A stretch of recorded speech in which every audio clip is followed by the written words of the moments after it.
their comeback. Let's kill this love. Yeah, yeah, yeah, yeah.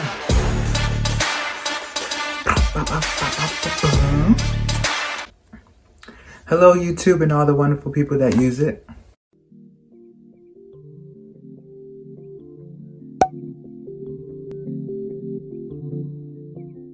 So today I want to talk about my journey learning Korean. Woohoo! Woohoo! Yeah, yeah, yeah, yeah. And let me tell you, it's not hard. Oh, hold up. Ooh, wait, no. Let me tell you, it wasn't hard. Oh, what? Let me tell you, it wasn't easy. So I started learning Korean because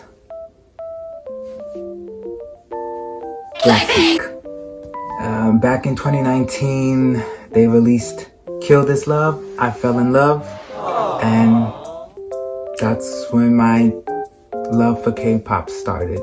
And during that time, I was also interested in language learning videos on YouTube, so I ultimately decided I should learn a language. That'd be fun. Of course, I picked Korean because, come on, Blackpink. Now, how I got started, I started with an app called Pimsleur. It had 30 lessons in like 2 to 3 sections.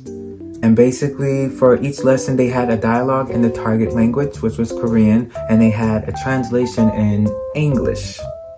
During the whole lesson, they just repeat words and phrases until you understand. And then at the end of the lessons, they would read a whole dialogue out and see how much you understand. And I guess if you understood like, I think it was like 80% of the conversation, you could move on to lesson 2. I started transitioning to another resource called talktomeinkorean.com.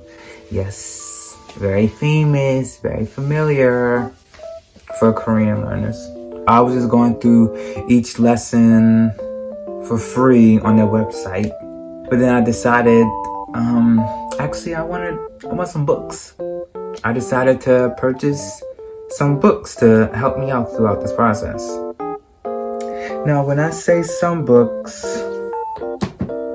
I nearly mean all, because I have 1, 2, 3, 4, 5, 6, 7. I have 7 of their grammar textbooks. And not only that, no. And of course, I had to buy 1, 2, 3, 4, 5. 5 of their workbooks, which was at the time all of them. And I also bought their Korean conversation book, their Hanja guidebook, and another real life conversation book. So altogether, I spent close to $300 on all these books to learn Korean.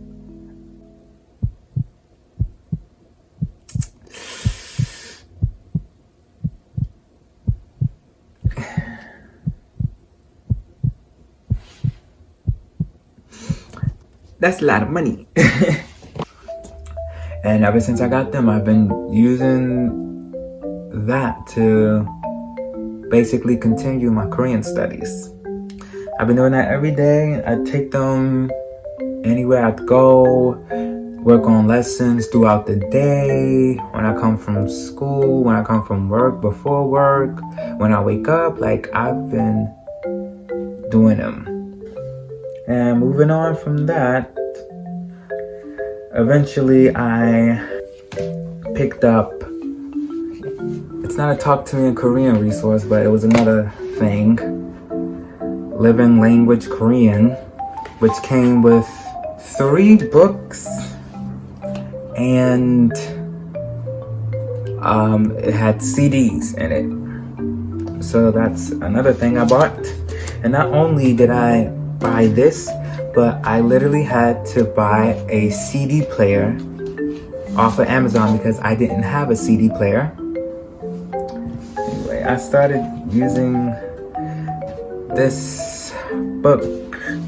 After doing that for a while, I took a break from Korean. After all that studying from 2019 to 2020, about a whole year, I could not speak a word or understand Korean. I could speak a little, the tiniest bit of Korean. Like, 안녕하세요. 제 이름은 테랄입니다. 만나서 반갑습니다. 오늘은 뭐 할 거예요? 오늘은 비디오를 할 거예요. 재미있어요. 맛있어. 맛없어.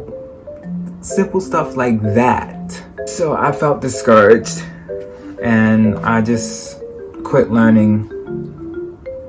Took a break from actively learning it. I'd still listen to K-pop because the Blackpink in the area. And I still watched some like YouTube videos in Korean and some dramas. I was watching dramas too. Yeah. So I took a break for a few months. And moving forward, I gained interest in learning it again. Mainly because watching videos of foreigners speaking Korean in Korea, I was envious of them. I wish that was me. Why did I give that up? So naturally, I went back to learning it. So about the end of 2020, I decided I'm gonna do Korean again. For real this time. But I didn't want to study it. I know that sounds weird, but hear me out. I didn't want to study Korean this time. I wanted to acquire Korean. Difference being, studying, you have to, go through books, actively study grammar rules, words, like you was in school.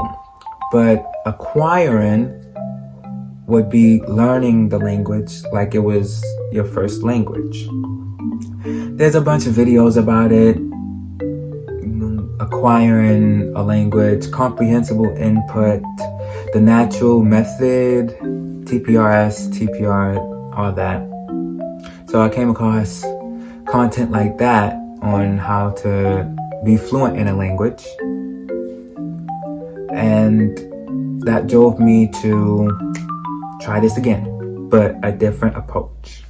So I researched comprehensible input for Korean. So I started watching that, and I'm still doing that now. So yeah, that's what I've been doing. That is my current method of trying to learn Korean without studying it, but acquiring it.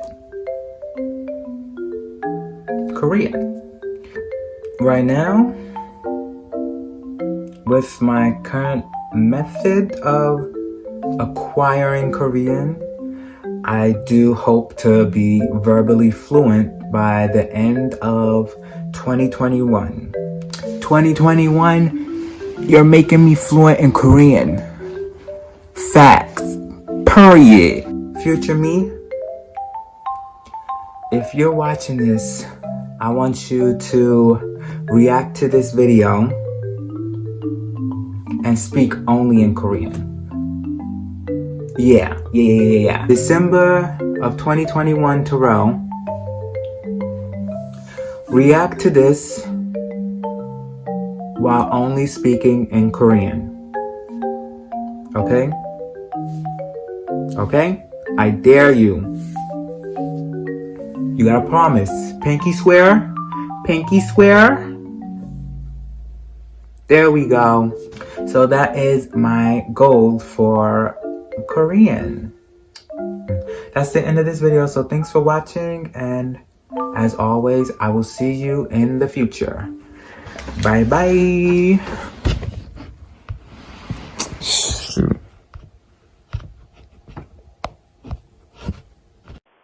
Hey guys, it's Editor Terrell here. So I just wanted to state that these methods that I discussed in my video didn't necessarily work out for me, mainly because I wasn't consistent with them and I didn't stick to one at a time. So it was just a whole mess bundled up together to learn Korean. But if you do decide to use any of these methods, I will advise you just stick with one and try your best with that and try it out as long as you can before switching to another one. But other than that, yeah, thanks for watching my videos and I'll see you in the future.